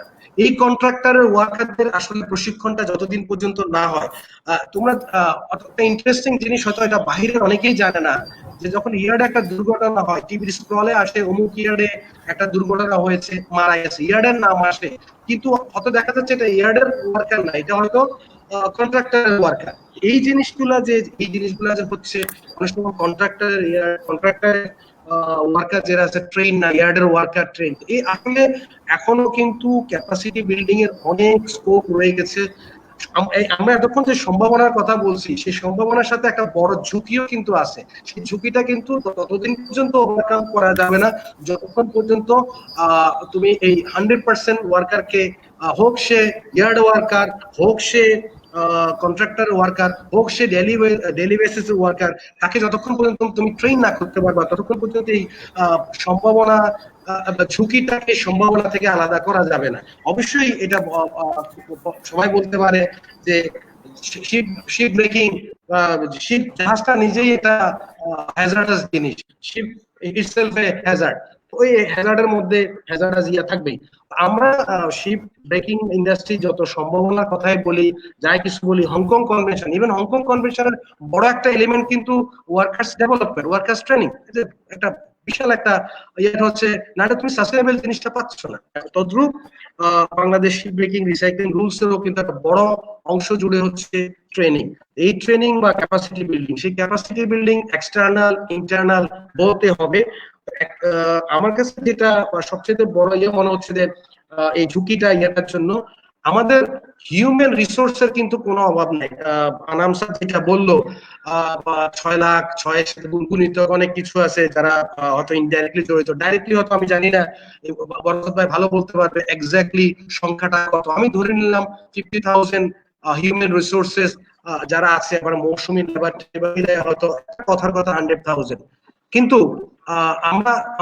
আমাদের এইচআর আছে, আরএইচ নেই। আরএইচ মানে আমি বলতেছি রিসোর্সফুল হিউম্যান কিন্তু আমাদের খুব কম আছে। এই রিসোর্সফুল হিউম্যান তৈরি করার জন্যই হচ্ছে ক্যাপাসিটি বিল্ডিং। এখন ক্যাপাসিটি বিল্ডিংটা করার জন্য যেটা শুধু আইএমও সেন্ট্রিক এরিয়াতেই হবে না, সেটাতে অ্যাকচুয়ালি আমাদের এখানে একজন নামকরা বাংলাদেশের লেজেন্ডারি শিপ ব্রেকিং ইয়ার্ডের ওনার আছে, ওনাদেরকেও অ্যাকচুয়ালি অনেক ইয়ার্ডের ওনাদের একটা টেন্ডেন্সি থাকে, এটা শুধু ইয়ার্ড ওনারদের না, এটা অনেকেরই একটা টেন্ডেন্সি থাকে যে ট্রেনিংটা আননেসেসারি খরচ। এটা কিন্তু আসলে ব্যাক অফ দ্য মাইন্ড সবারই এটা কাজ করে। আমি কারণটা হচ্ছে এখানে সবচেয়ে বড় জিনিস হচ্ছে কি, আমি একটা ওয়ার্কারকে যখন ট্রেন আপ করি তখন আমি তা এক্সপেক্ট করি যে তার কাছ থেকে আমি সার্ভিসটা পাবো হয়তো 1 বছর 2 বছর 3 বছর, কিন্তু ওই ওয়ার্কার দেখা গেল যে 15 দিন পরে কিন্তু ওনাকে আর পাওয়া যাচ্ছে না ইয়ার্ডে। তো এই জন্য যে জিনিসটা হয়তো গভর্নমেন্ট এটা হচ্ছে যে, বা আইএমও সেন্সের প্রজেক্ট আন্ডারে যেটা হচ্ছে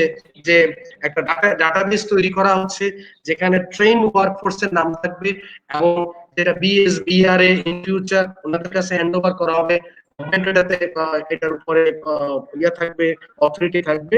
যখনই আমার কোনো লোক লাগবে, আমার কোনো ট্রেন ওয়ার্কফোর্স লাগবে কোনো ইয়ার্ডে, তারা কিন্তু ট্রেন ওয়ার্কফোর্সটা ডেভেলপ ওয়ার্কফোর্স বা স্কিল ওয়ার্কফোর্সটা নেবে ওই ডাটাবেস থেকে অথবা বিএসবিআর থেকে।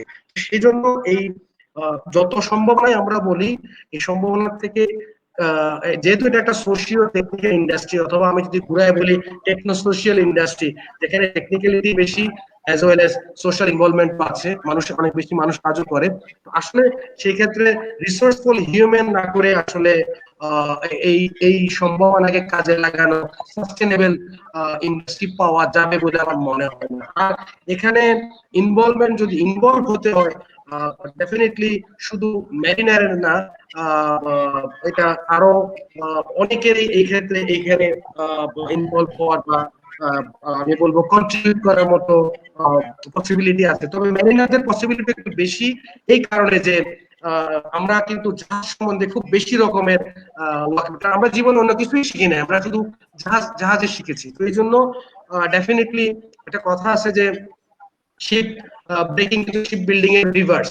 তো জাহাজের লোকজন শিপ ডেভেলপমেন্টে শিপ বিল্ডিং এ যেমন কন্ট্রিবিউট করতে পারে, ডেফিনেটলি শিপ ব্রেকিং এও কন্ট্রিবিউট করতে পারে। অন্য সবার কন্ট্রিবিউট করার স্কোপ যতটা না, ডেফিনেটলি শিপ আমাদের শিপিসদের মেরিনারদের আরো বেশি কন্ট্রিবিউট করার ইয়ে আছে এখানে, ডেফিনেটলি পসিবিলিটি আছে। এখন আমাদের একটা মেকানিজম করতে হতে পারে যে কিভাবে এদেরকে ইনভলভ করা যায়, কিভাবে অ্যাবজর্ব করা যায়, বা কিভাবে ওনারা এই সার্ভিসটা দিতে পারে। If you are willing, definitely the mariners they have to have the willing that okay, I will do the service, because ultimately you are the beneficiary. Ship breaking এর বেনিফিশিয়ারি কিন্তু ইনডাইরেক্ট বেনিফিশিয়ারি একদম শিপই কিন্তু holder, শুধু যে mister বরকত stake holder, আমি মাওলা stake holder, শিল্প মন্ত্রণালয় স্টেক হোল্ডার তা না, কিন্তু you Arif Chowdhury Arif also being chief engineer, you are also stakeholder of the ship recycling, indirect beneficiary. So এই জন্যই আমি মনে করি যে অন্যদের যা যতটুকু ইয়ে আছে তার সাথে বেশি আমাদের মেরিনারদের আরো এক্ষেত্রে ইনভলভ হওয়ার পসিবিলিটি আছে। Thank you very much. ধন্যবাদ স্যার, ধন্যবাদ আপনার সুচিন্তিত মতামত দেওয়ার জন্য। এখন আমি চলে যাব বারাকাত স্যারের কাছে। অ্যাজ এ ওনার স্যার, আপনি একটু মিউটে আছেন আমার মনে হয় স্যার, আপনি একটু আনমিউট করে নিন। স্যার আমার কথা শুনতে পাচ্ছেন? শুনতে পাচ্ছি আমি।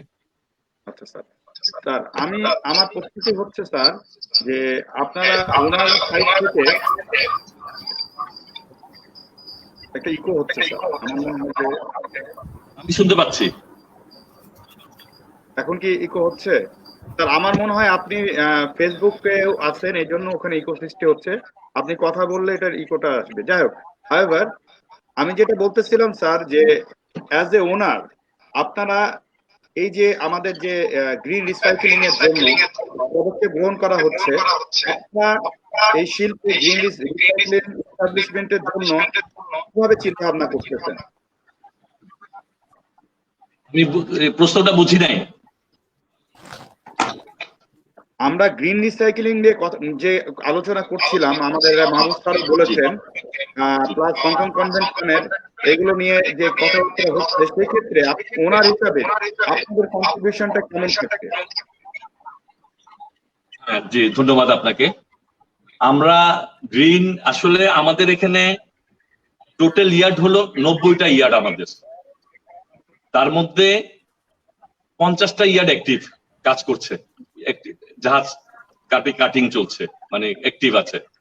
তার মধ্যে আমাদের গ্রিন ইয়ার্ডের মধ্যে একটাই শুধু পিএইচপির একটা ইয়ার্ড আমার রেডি হয়ে গেছে। তারপরে অনলাইনের মধ্যে আরো 5-6টা ইয়ার্ড অলরেডি কাজ শুরু করে দিয়েছে। তার মধ্যে আমাদের একটা ইয়ার্ডের কাজ অনেক দূর এগিয়েছি আমরা, এবং আমরা জার্মানির হেনিন গ্রামান আমাদের কনসালটেন্ট, বিশ্বের একজন সেরা গ্রিন রিসাইক্লিং এর কনসালটেন্ট, ওনাকে আমরা কনসালটেন্ট হিসাবে নিয়োগ দিয়েছি, এবং ওনার তত্ত্বাবধানে আমাদের গ্রিন ইয়ার্ডের কাজ দ্রুতই এগিয়ে যাচ্ছে। সরকারও আমাদের শিল্প মন্ত্রণালয় আমাদেরকে মনিটরিং এ রেখেছে, এবং এই ধরনের তত্ত্বাবধায়ক হিসাবে আমাদের অনেক ওরাও আমাদেরকে মনিটরিং করছে। তো আমি আশা করব যে অতি সত্যিই আমাদের গ্রিন ইয়ার্ডের কাজ সম্পন্ন হবে, এবং শুধু এখানে ইয়ার্ড কাজ সম্পূর্ণ করা হবে না, এখানে ট্রেনিং মডিউল আছে, শ্রমিকদের ট্রেনিং আছে, ইয়ার্ডের অনেক ধরনের ফ্যাসিলিটিস আমাদের ইনফ্রাস্ট্রাকচার ডেভেলপমেন্ট করতে হবে, যার কারণে আমরা আস্তে আস্তে মানে এক ধাপ করে এগিয়ে যাচ্ছি। তো আমি আশা করব আল্লাহর রহমতে 2022-এর মধ্যেই আমাদের ইয়ার্ড গুলা গ্রিন হয়ে যাবে, গ্রিন ইয়ার্ড হিসাবে আমরা ইয়ে করব। 2021 সালের মাঝামাঝি আমাদের কাজও ইনশাল্লাহ শেষ হবে। 22-এর মধ্যে আমরা আশা করি আমরা গ্রিন ইয়ার্ড হিসাবে আমরা স্বীকৃতি পাবো, আশা করি। ধন্যবাদ স্যার। আপনি স্যার উদ্যোক্তা হিসাবে আপনার কাছে আরেকটি প্রশ্ন আমরা রাখতে চাচ্ছি। আমরা যারা চাকরি অনেকেই আমরা এই শিক্ষা নিয়ে চিন্তা করতেছি যে শিপ ব্রেকিং ইয়ার্ডের সাথে আমরা কিভাবে যুক্ত হতে পারি। নট অনলি আমাদের মেইন ব্যাকগ্রাউন্ড, অলসো যারা ডিপ্লোমা করে আসছেন অনেকে শিপ বিল্ডিং এর এই ক্ষেত্রে আপনার যে আপনাদের উদ্যোক্তাদের চিন্তা ভাবনা কি, যে এটাকে দক্ষতার সাথে পরিচালনা করার জন্য আপনাদের কি পরিকল্পনা? ধন্যবাদ। আসলে আমাদের যে শিল্পটা আমাদের যে শিল্পটা ওটা আসলে এই শিল্পর সাথে মেরিনার্সদের অনেক সম্পর্ক আছে। আমাদের প্রতিটি কাজেই দক্ষতা প্রয়োজন আছে এখানে। আগে যেভাবে আমরা একটা জাহাজ কেটে ফেলতাম, এত কিছু ছিল না, এত বাধা ছিল না, অনেক বছর আগের কথা বলছি, কিন্তু বর্তমানে প্রত্যেকটা স্টেপ আমাদের নিতে হয় এবং এখানে শিক্ষাগত যোগ্যতা সম্পন্ন লোকের প্রয়োজন আছে, যার দরুন আমরা মেরিনার্সদেরকে আমরা ওয়েলকাম করছি এবং আমাদের কিছু আমরা কিছু ইনভলভ আছে মেরিনার্স আমাদের ইয়ার্ড গুলাতে। তো আমি আশা করব ব্যাপকভাবে মেরিনার্সরা আমাদের শিপ ব্রেকিং এই শিল্পের সাথে কাজ করবেন এবং ওনাদের যে পরামর্শ সঠিক পরামর্শ হবে, কারণ একটা ইঞ্জিনিয়ার একটা জাহাজ ভাঙতে ঝুঁকিপূর্ণ কাজ কোনগুলো আছে একজন মেরিন ইঞ্জিনিয়ার আমার চাইতে ভালো বুঝবেন। তো আমি আশা করব যে মেরিনার্সরা এবং এরা আমাদের এই শিল্পর সাথে আমাদের সাথে সংযুক্ত হবে এবং আমরা আরো ভালো করার আশা করছি। ধন্যবাদ স্যার। আমি এ পর্যায়ে চলে যাব ইয়াসমিন ম্যাডামের কাছে। ম্যাডাম, আপনি তো আপনার কথা শুনলেন, এখন আপনি একটা দায়িত্বশীল অবস্থায় ছিলেন না ম্যাডাম, আপনার কাছে আমি প্রশ্ন করতে চাই, সেটি হচ্ছে গভর্নমেন্ট আমাদের বাংলাদেশ গভর্নমেন্ট যে শিল্পটিকে শিল্প মন্ত্রণালয়ে নিয়ে গেল, এর পেছনে গভর্নমেন্টের কি চিন্তা ভাবনা ছিল, কি ভিশন থেকে এই শিল্পটিকে শিল্প মন্ত্রণালয়ে নিয়ে গিয়েছে? আপনার প্রশ্নটা আমি একটু হচ্ছে আমি শুনতে পারি। ম্যাডাম আমার কথা শুনতে পাচ্ছেন? এই যে আপনি ইকো হচ্ছে, শুনতে পাচ্ছি না। কোনো একটা জায়গায় ইকো হচ্ছে। ম্যাডাম শোনা যায়? আপনি বলেছেন যে শিল্প মন্ত্রণালয় এখন শোনা যাচ্ছে। আপনি আচ্ছা ম্যাডাম, আমি যেটা বলতেছি যে আমার প্রশ্নটি হচ্ছে যে শিপ ব্রেকিং শিল্পটিকে শিল্প মন্ত্রণালয়ের আন্ডারে নিয়ে যাওয়া হলো, এর পেছনে আমাদের সরকারের কি ভিশন ছিল?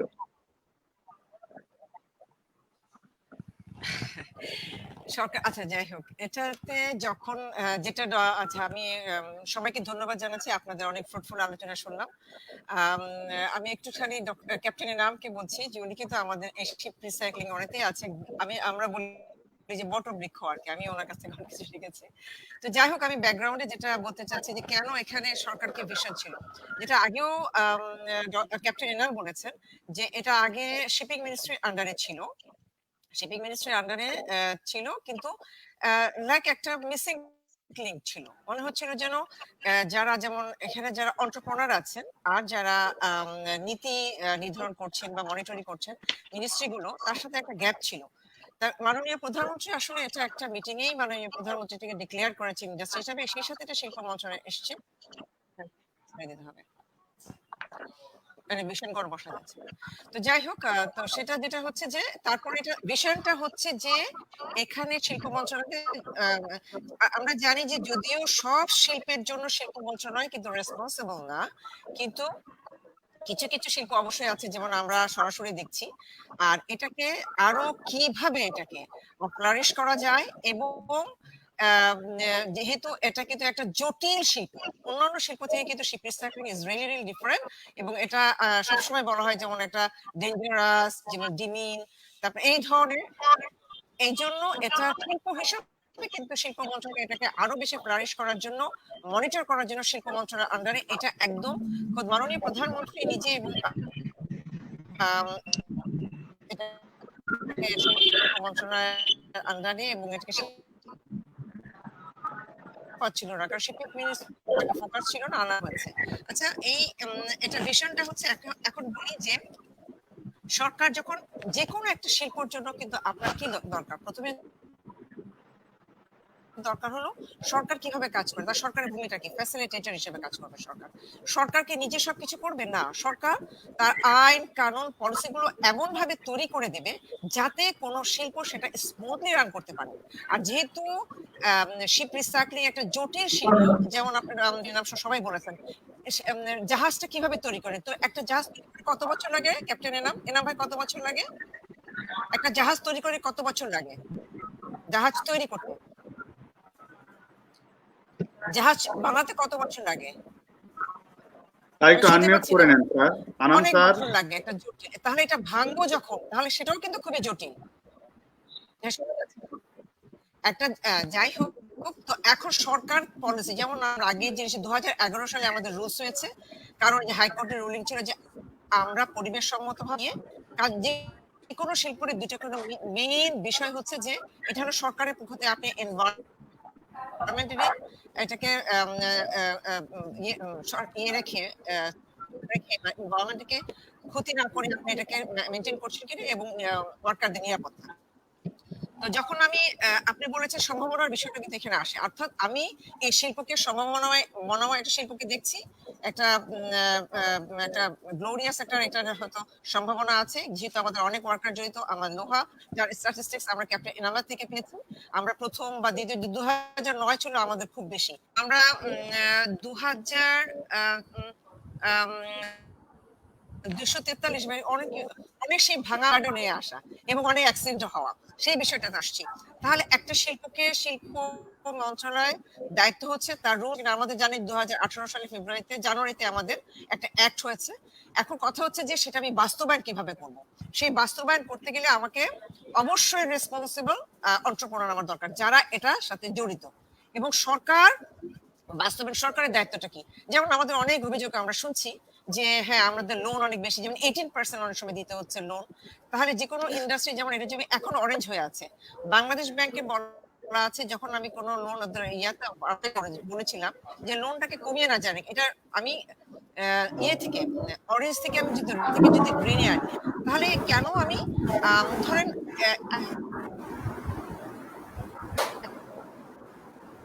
ডেভেলপমেন্ট 30 কোটি লাগে, কমপক্ষে একটা যদি green shipyard, table floor, waste management ইত্যাদি 30 কোটির মতো লেগে যায়।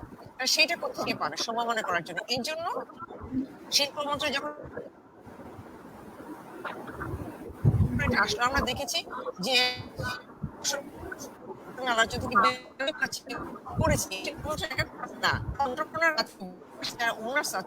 if I can remember 2011, yes,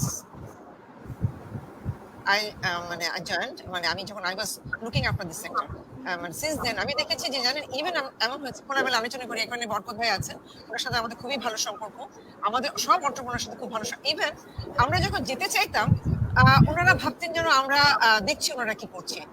আপনি আমাদের ইভেন এখন সেফটি এজেন্সি গুলো আমাদের এখানে আছে, মাহবুব রহমান, সরি এটা কি ইয়ে হয়েছে না, এটা একটু চলে গেছে, দেখা যাচ্ছে আমাকে? জি ম্যাডাম, আপনাকে দেখা যাচ্ছে, একটু নেটওয়ার্কটা একটু খারাপ মনে হচ্ছে। হ্যাঁ দেখা যাচ্ছে। আপনি কি শুনতে পাচ্ছেন? জি জি জি জি হ্যালো, শুনতে পাচ্ছেন? দেখা যাচ্ছে না কিন্তু আচ্ছা আমি আসছি, আমার মনে একটু স্লো হয়ে গেছে। আচ্ছা আমি বলতে থাকি, এটা আসুক। তো যেটা হয়েছে যে আমরা ইভেন মিনিস্ট্রি অফ ইন্ডাস্ট্রিজের কোনো অফিসার যখন যেতে চাইতেন, তখন ওনারা একটু সন্দেহ করছেন যে ওনারা কি কাজ করছে, অ্যাক্সিডেন্ট কেন হচ্ছে, অথবা ওরা ওয়েস্ট ম্যানেজমেন্ট ঠিক মতো হ্যাজার্ডাস ম্যাটেরিয়ালস গুলো ঠিক মতো হচ্ছে কিনা। কারণ আমাদের দেখা প্রত্যেকটা ইয়ার্ড আমাদের দেখা কিন্তু একটা বিশাল দায়িত্ব।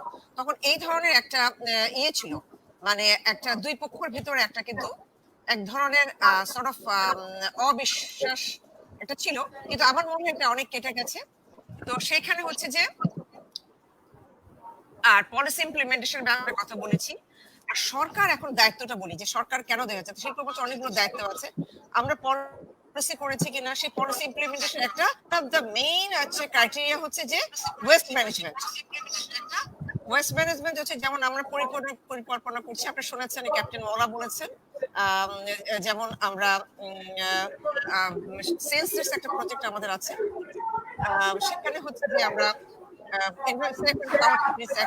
এখান থেকে আমরা টিএসডিএফ পাবো, ওয়েস্ট ম্যানেজমেন্টের জন্য আমাদের সেন্ট্রাল কোনো টিএসডিএফ নাই, এটা কি আছে দেখো, আমাদের টিএসডিএফ নাই। তো সেখানে হচ্ছে যে চলে চলে গেল। না, এই যে এটা চলে আসছে। তো আমাদের কোনো টিএসএফটা কি treatment storage and disposal facility আমাদের সেন্ট্রাল কোনো টিএসএফ নাই। আমার সম্ভাবনা তখনই থাকবে যখন আমি সরকারের পক্ষ থেকে কি ফ্যাসিলিটি দিচ্ছে, কি সুবিধা দিচ্ছে, অথবা সেই ব্যবস্থাপনা করছে। এখন আমার কথা শোনা যাচ্ছে? হ্যাঁ শোনা ম্যাডাম। যাচ্ছে। হ্যাঁ ম্যাডাম শোনা যাচ্ছে। আচ্ছা, তো সেটা আমাদের প্ল্যান আছে। আমরা যে প্রথম ফেজটা ছিল যে আমরা কি বর্তমানে শিপ রিসাইক্লিং কোথায় আছে সেটাকে আমরা কিছু স্টাডি করব। সেই স্টাডি রিপোর্ট সেকেন্ড ফেজটা শুনেছে প্রশিক্ষণ। আমরা যেটা করছি থার্ড ফেজ, সেটা হচ্ছে যে আমরা ফিজিবিলিটি এখান থেকে নাও ফিজিবিলিটি স্টাডি করব। থার্ড ফেজটা হচ্ছে যেটা শুরু হয়ে যাবে ইনশাআল্লাহ, যে স্টার্ট করে আমরা টিএসডিটা তৈরি করব, তার জায়গা দেখব, এবং এটা সেন্ট্রালি একটা waste management, not only ship recycling, অন্যান্য যেটা ইন্ডাস্ট্রিগুলো আছে যেমন স্টিল আছে, তারপরে যেমন আর কেমিক্যাল ইন্ডাস্ট্রিগুলো আছে,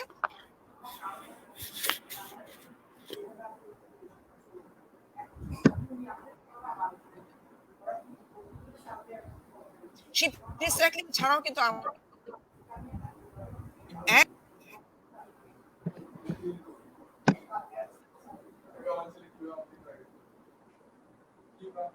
মনে হয় যান্ত্রিক গোলযোগের জন্য ম্যাডাম আমাদের কাছ থেকে হবে কাজ।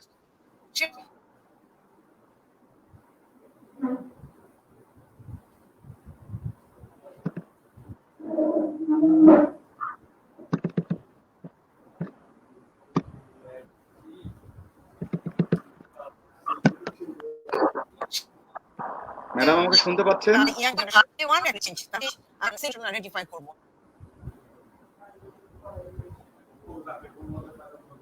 আমার মনে হয় যে ম্যাডাম একটু আমাদের থেকে বিচ্ছিন্ন হয়ে গিয়েছেন। তো এ পর্যায়ে স্যার আমি মাহবুব স্যারের কাছে একটি সম্পূরক প্রশ্ন রাখতে চাই। আপনারা স্যার টেকনিক্যাল ম্যানেজমেন্ট হিসেবে শিপইয়ার্ড গুলোকে কিভাবে সহযোগিতা করছেন?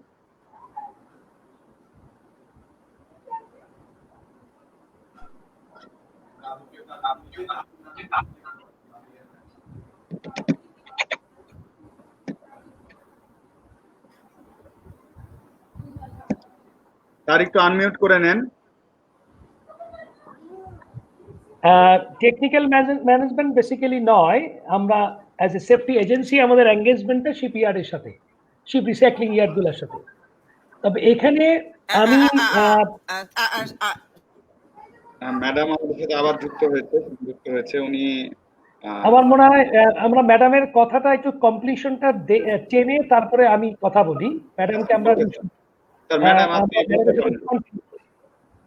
ম্যাডাম আপনি শুনতে পাচ্ছেন? আপনি আমার মনে হয় আপনি কন্টিনিউ করেন, আপনি কি যেন বলতেছিলেন, তো সেটা কমপ্লিট হয়নি, ওটা আপনি শেষ করলে আমরা নেক্সট আলোচনা যাব।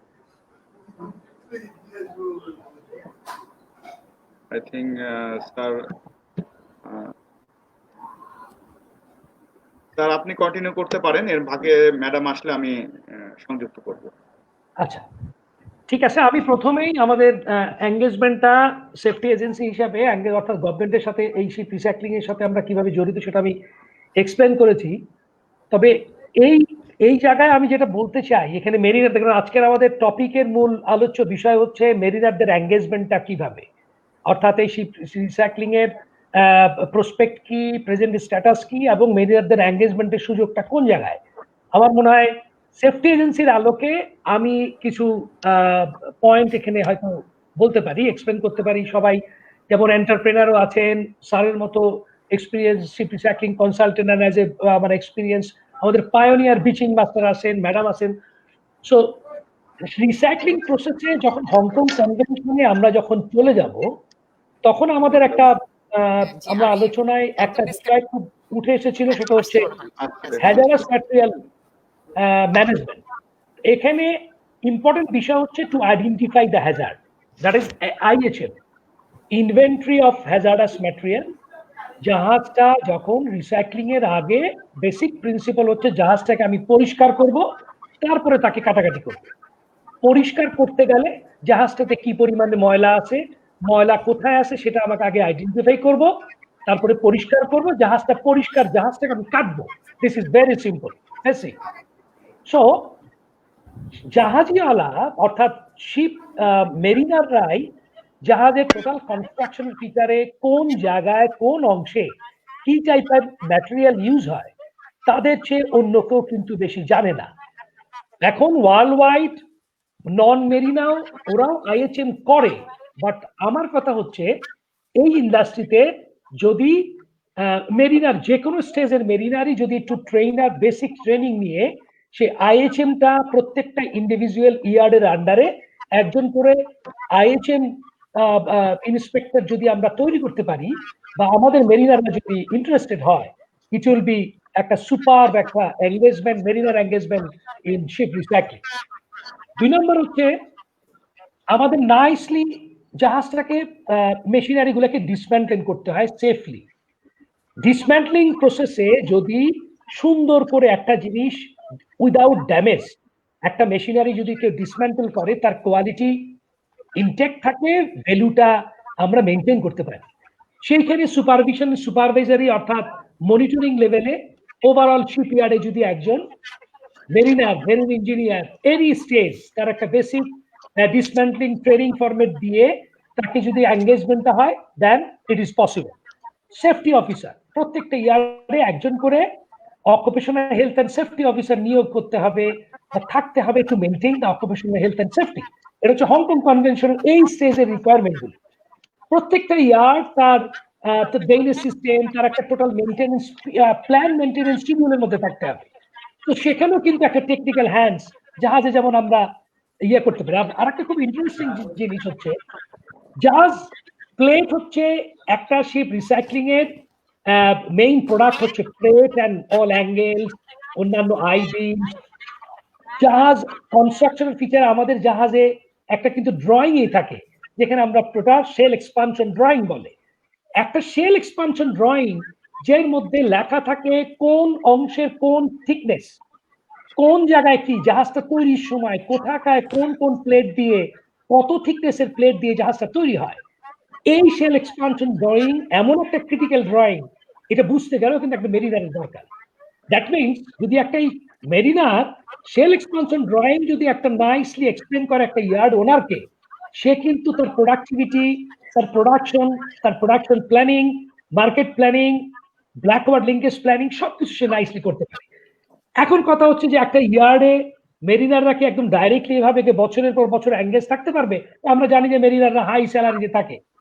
এখানে আমার একটা প্রস্তাবনা, আজকের এই সবার কাছে একটা প্রস্তাবনা, একটা সার্টেন আমরা যেমন হাই রিস্ক এরিয়াগুলি যেমন অফশোর গুলাতে মেরিনারদের এঙ্গেজমেন্ট আমরা যেভাবে জাহাজে চাকরি করি 6 on 6 off 2 on 2 off, 2 মাস চাকরি করি, আমি চলে আসার পর আর একজন সেখানে যায়। আমরা একটা জাহাজে একজন মেরিনার 6 মাস জাহাজে চাকরি করে 6 মাস আমরা সরে থাকি। If we can spare only 2 months, আমি দিলাম, আমি চলে গেলে আমার অ্যাবসেন্সে আর একজন কিন্তু I can recruit another one for next 2 months। এভাবে করে আমি কিন্তু আমার স্পেয়ার টাইমটার মধ্যে কিছু অংশ 30% অফ মাই স্পেয়ার টাইম আমি যদি এই শিল্পে যদি একটা প্রসেসের মধ্যে একটা ফরম্যাটের মধ্যে যদি আমরা কন্ট্রিবিউট করতে পারি, এই শিল্পটা আমার মনে হয় it will be structure, it will be মানে একটা ওয়েল ডেভেলপ। ইভেন আমি বলবো যে আমাদের আশেপাশে যে দেশগুলি আছে তাদের থেকেও আমরা মোস্ট অর্গানাইজ একটা ইন্ডাস্ট্রি হিসাবে এটাকে তৈরি করতে পারবো। এটা হচ্ছে আমার একটা আজকের এই আলোচনায় এইটা আমার একটা সবার কাছে একটা চিন্তা করার জন্য আমার একটা অনুরোধ, আমার একটা রিকোয়েস্ট থাকবে এই ফরম্যাটে এই জিনিসগুলি ওইভাবে চিন্তা করার একটা অনুরোধ। সো এটা বলে আমি আমার পর্বটুকু শেষ করছি। আমি আবার ম্যাডামের কাছে ফিরে যাচ্ছি। ম্যাডাম আসলে আমাদের সাথে কারিগরি ত্রুটির জন্য বিচ্ছিন্ন হয়ে গিয়েছিলেন। ম্যাডাম আপনি শুনতে পাচ্ছেন? ম্যাডাম আপনি কি শুনতে পাচ্ছেন? জি ম্যাডাম, আপনি কারিগরি ত্রুটির জন্য বিচ্ছিন্ন হয়ে গিয়েছিলেন। এই পর্যায়ে আমি একটি প্রশ্ন রেখে ম্যাডাম আপনাকে কাছে আবার সংযুক্ত হব। প্রশ্নটি হচ্ছে, শিল্প মন্ত্রণালয়ের অধীনে আমাদের শিপ ব্রেকিং শিল্পটা গিয়েছে, বাট আমরা যতটুকু আপনিও জানেন আমরাও জানি যে এই সেক্টরের সাথে কিন্তু নৌ পরিবহন মন্ত্রণালয়ের একটি ভালো মানে কাজ করার একটা স্কোপ ছিল, এখন আছে। তো এটাকে কিভাবে আপনারা সমন্বয় সাধন করতেছেন, এবং শিল্প মন্ত্রণালয় ভবিষ্যতে কোন এক্সপার্ট কি আমাদের জব অপরচুনিটি সেখানে হতে পারে কিনা মেরিনার্সদের, যেটা মানে এই শিল্পটিকে সুরক্ষার জন্য? মানে মিনিস্ট্রি অফ শিপিং এর সাথে সমন্বয়ের ব্যাপারটার কথা বলছেন তো? একটা হচ্ছে সমন্বয় কিভাবে করবেন ম্যাডাম, আর একটা বলছি ডিরেক্টলি আপনারা কি শিল্প মন্ত্রণালয়ে এরকম কোন রিক্রুটমেন্ট করতে পারেন কিনা? আচ্ছা, যেটা হলো কি জানেন, না, শিপিং মিনিস্ট্রির সাথে যদি এটা হয়, ধরেন আমি আমাদের কাছে এসছে যে এই যেহেতু এটা সম্ভাবনাময় শিল্প, আগেই বলেছি, এটাকে পূর্ণ দৃষ্টি দেবার জন্য এটাকে শিল্প মন্ত্রণালয়ের হাতে দেওয়া হয়েছে। হ্যাঁ, এখানে কিন্তু শিপিং এর সাথে আমাদের কোনো ইনভলভমেন্ট নাই। কারণ হচ্ছে কি, আমি শিল্প হিসেবে এখানে দেখছি এটা টোটাল একটা শিল্প।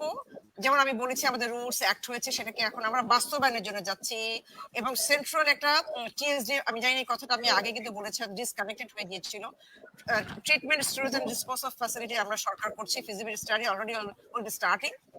এখানে করার পরে আমরা একটা থার্ড ফেজে আমরা এটা টিএসডিএফ করার জন্য সরকার জমি দেখছে। এটা অবশ্যই চিটাগং এরিয়ায় হবে, নট অনলি শিপ রিসাইক্লিং, এটা অন্যান্য আরো যেমন কেমিক্যাল ইন্ডাস্ট্রি আছে, স্টিল ইন্ডাস্ট্রি গুলো আছে যারা নাকি এটার সাথে জড়িত। সুতরাং এখানে আমি মনে করি না যে এখানে ঠিক এই জায়গাটায়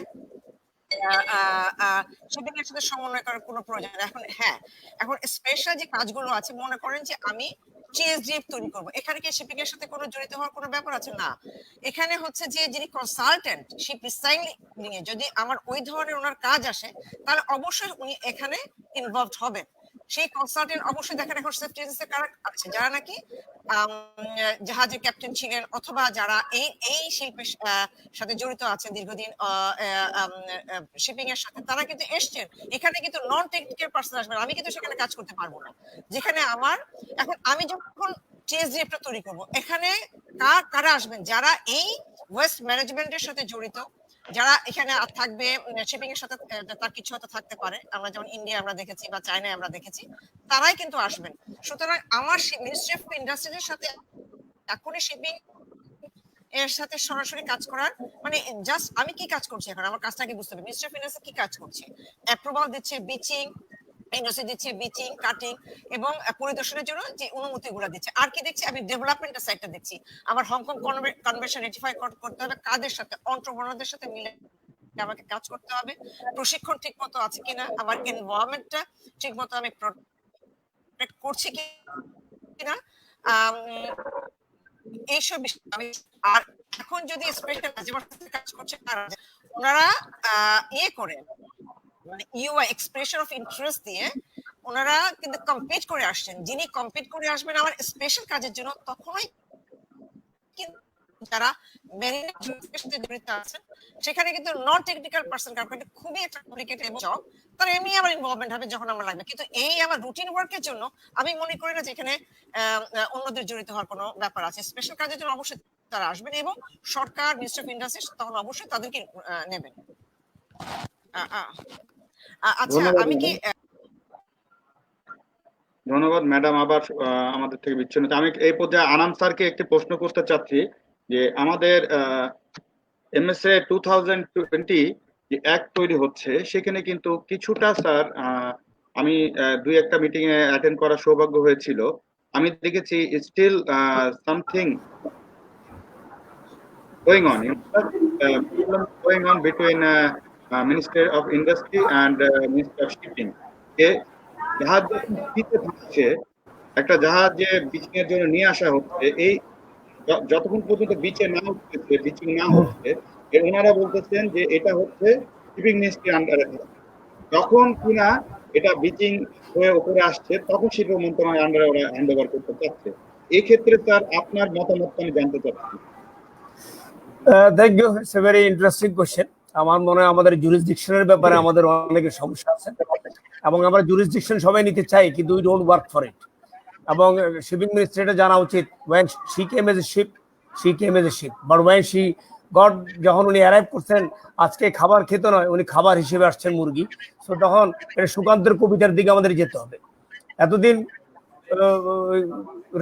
মোরগ গিয়েছে পাকঘরে খাবার খেতে, কিন্তু আজ সে খাবার হিসেবে আসছে।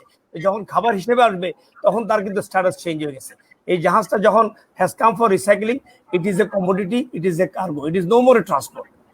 সো শিপিং মন্ত্রণালয় এটা বোঝা উচিত, এবং I think the way Minister of Industry has handled, I think they have done an excellent job.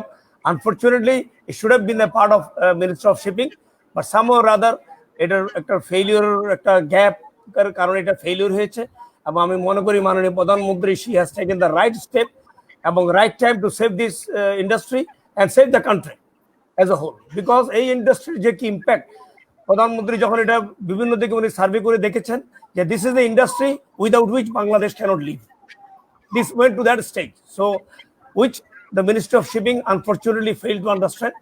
আমি very grateful to this madam, কারণ উনি এই যখন সুইচ ওভার হয়েছে উনি দায়িত্বপ্রাপ্ত ছিলেন, and she has really work hard.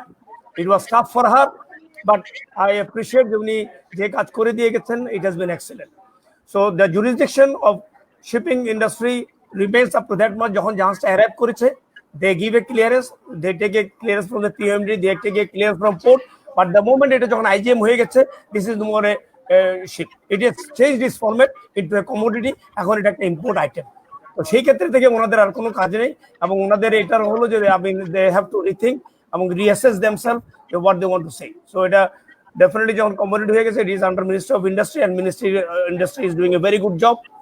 Unfortunately, we are having a problem now with the Minister of Industry, with a little bit of overlapping এর কারণে। So I think we'll get it over. We are working hard on this one to mitigate, এবং আশা করি সামনে এটা হবে। আমি আশা ছিল যে ইয়াসমিন ম্যাডাম থাকলে আজকে আমাদের এই সমস্যাগুলো হতো না, but problems will be there to solve. So আমার মনে হয় we'll solve it in future inshallah, and should be all right. আমি স্যার এই পর্যায়ে বারাকাত স্যারের কাছে আবার যেতে চাই। একটি প্রশ্ন আসছে আমাদের কাছে, আমাদের মেরিন টেকনোলজির যেটা 4 ইয়ার্স ডিপ্লোমা তারা করতেছে শিপ বিল্ডিং এর উপরে, একজন আমাদের শ্রোতায় প্রশ্নটি করেছেন, তাদের জন্য এই রিসাইক্লিং ইন্ডাস্ট্রিতে আপনারা কি চিন্তা করতেছেন?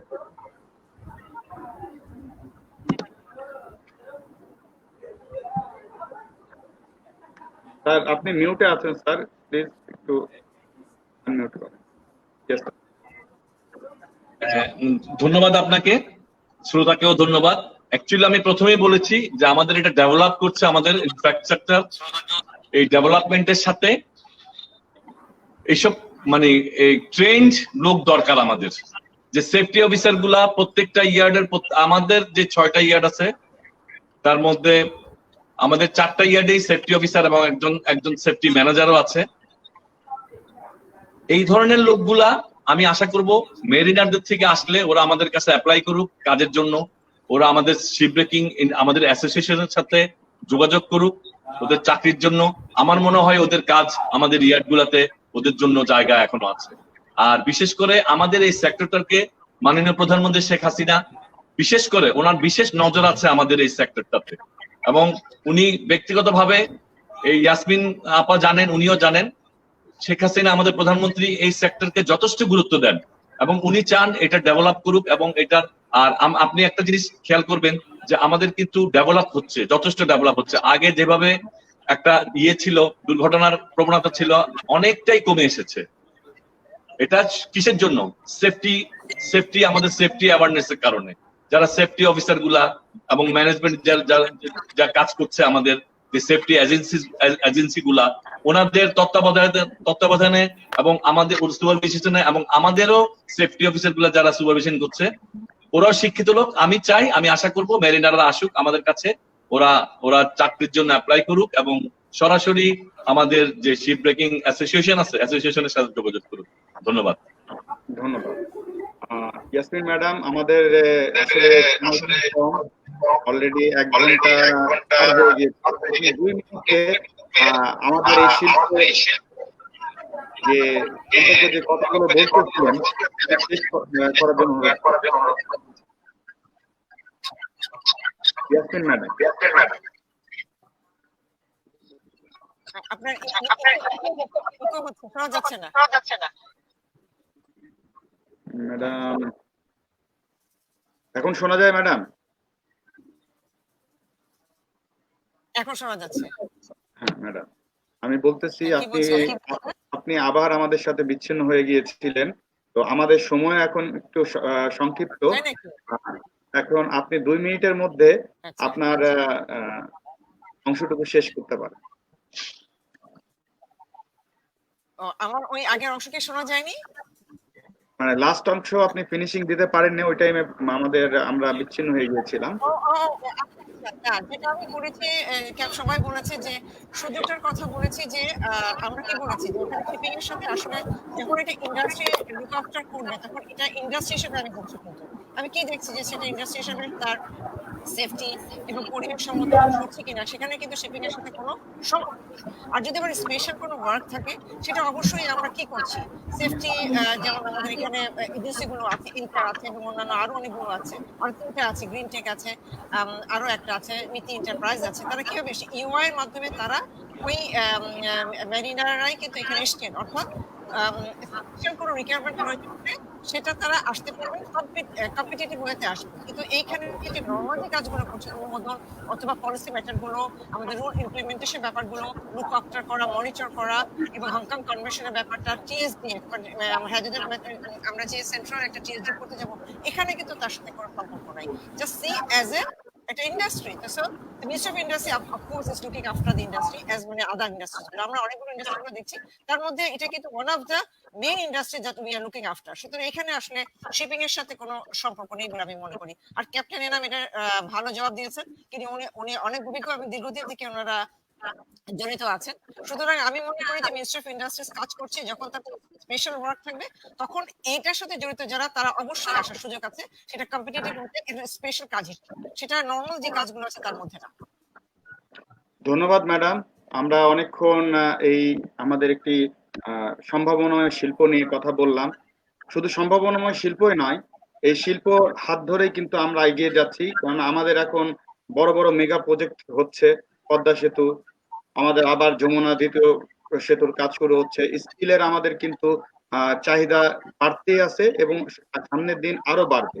তো আমরা যে অবস্থানে আছি এখন, বলা যায় বাংলাদেশ হচ্ছে শিপ ব্রেকিং এর জন্য 1 নম্বর অবস্থানে আমরা ধরে রাখার চেষ্টা করব।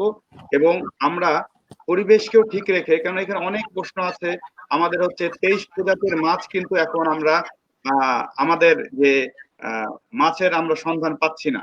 তো সেক্ষেত্রে হ্যাঁ, এই যে 23 প্রজাতির মাছ আমাদের বিলুপ্ত হয়ে গেল, এটাও আমাদের মাথায় রাখতে হবে যে আমাদের যে হংকং কনভেনশন অনুযায়ী, এবং আমাদের শুধু হংকং কনভেনশন না, আমাদের ন্যাশনালও কিছু ল এখানে অ্যাডপ্ট করা উচিত, যাতে আমাদের পরিবেশটা সুরক্ষিত থাকে এবং আমাদের একদিকে যেরকম পরিবেশও আমরা বাঁচিয়ে রাখতে পারি, আর একদিকে আমাদের শিল্পটাকেও বাঁচিয়ে রাখতে পারি। এই প্রত্যাশা রেখে আজকের অনুষ্ঠান এই পর্যায়ে আমরা শেষ করতে যাচ্ছি। সবাইকে আবার আমি জানাচ্ছি এবং আবার আপনাদেরকে নিয়ে ধন্যবাদ।